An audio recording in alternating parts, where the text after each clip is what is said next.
Hi, everyone. This is Shauna. So I have some information to share with you all, some news. This is very personal information. I consider myself to be a fairly private person, but I think that it's important to share for a couple of reasons. One, just from a logistics standpoint, I think it's important for you to know that if I disappear for a while, there's a reason for that, and to let you know kind of a bit about that, and to give you some context there.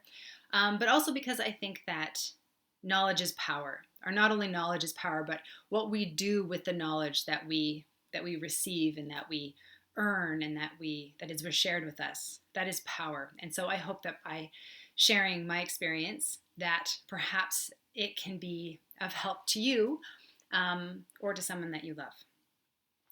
Okay, so I have Kleenex, just in case. I've made a lot of kind of progress and kind of come around in all this, but just in case. Okay, so earlier this year, I received some very concerning news.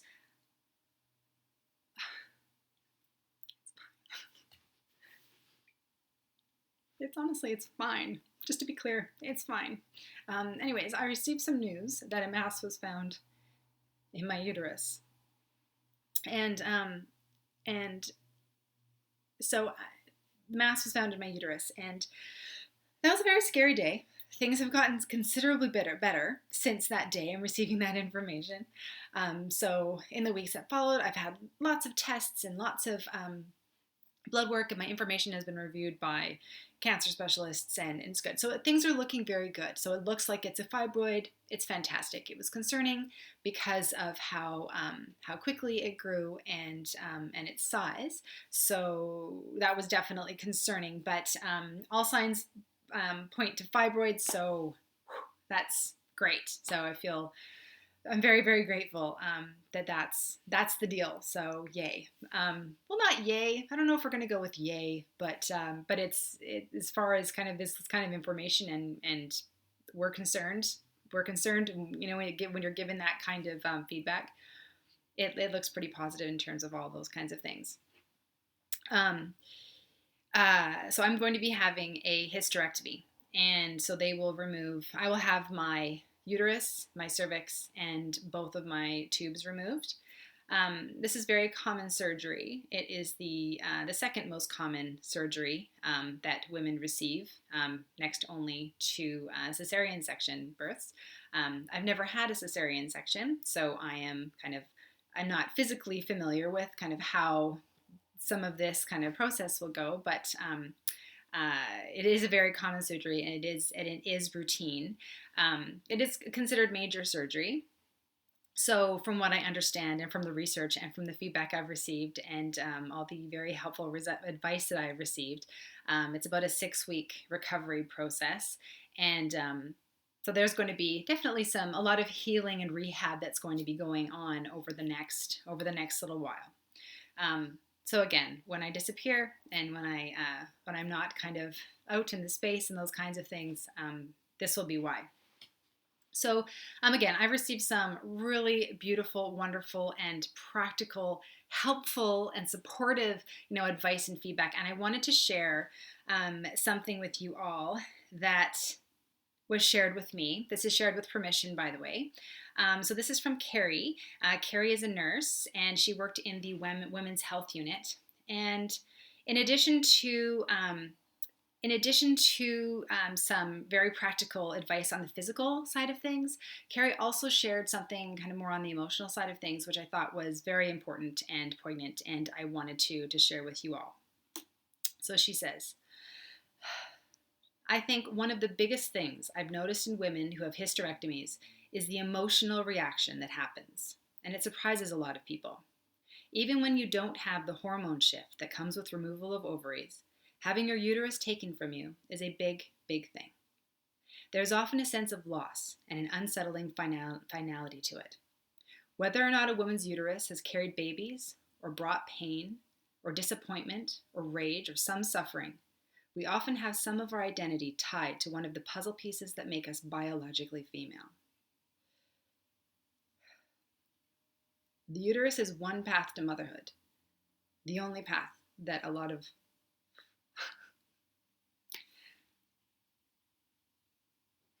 the only path that a lot of women know.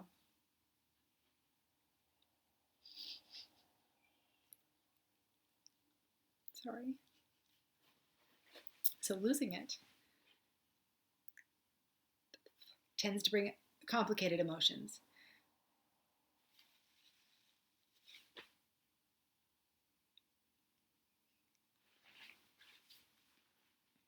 Please be gentle with yourself emotionally as well as physically. There may well be a grieving process or other emotional turmoil. You can't really prepare yourself for that. But it's something to be aware of. Please don't suffer alone if it happens. Thank you, Carrie. That clearly really captures part of this, because I'm 40. I don't plan on, I can't really have any more children. I have a biological child. I'm also an adoptive mom.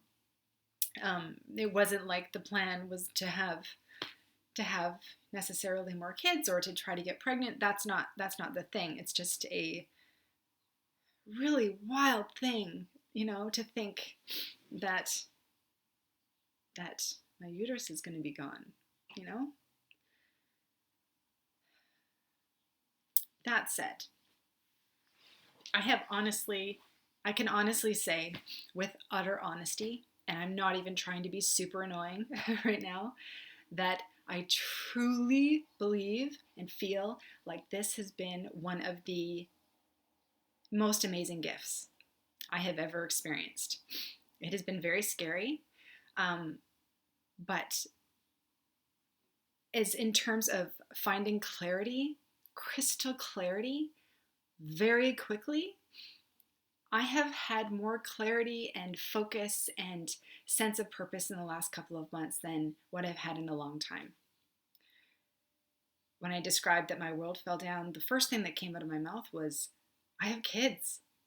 And clearly, women, people with children, fateful things happen to them all the time. But it just suddenly, in the last several months, I feel like I've been propping my life up in a more purposeful way. Again, a more purposeful way than what I've had in a long time. And I feel like throughout my entire life, I have been very fortunate. I'm surrounded by beautiful, wonderful people, and I think that I have just found a way to be less fearful, because I have experienced now being truly, truly, truly scared, and standing next to that has just given me a different perspective. So while I don't necessarily recommend this particular experience, I am very grateful for what it's shown me and for what I've had the great opportunity to learn from it over the last couple of months. Okay, so I have some asks. Now. Three. Number one. If you have any kind of health thing, some kind of question, some kind of, you've been planning on booking a doctor's appointment, but you just haven't for whatever reason, whether it's for yourself, for your child, for your partner, for somebody in your circle, please pause this right now and go do that right now. Please. Please just do it. It's most likely nothing, but just one, you don't want to have to deal with the what ifs if things kind of go along and you're going, oh, what if I had just reached out a month earlier or something like that. You don't want that. So please, if you know that you should book a doctor's appointment, please do that right now.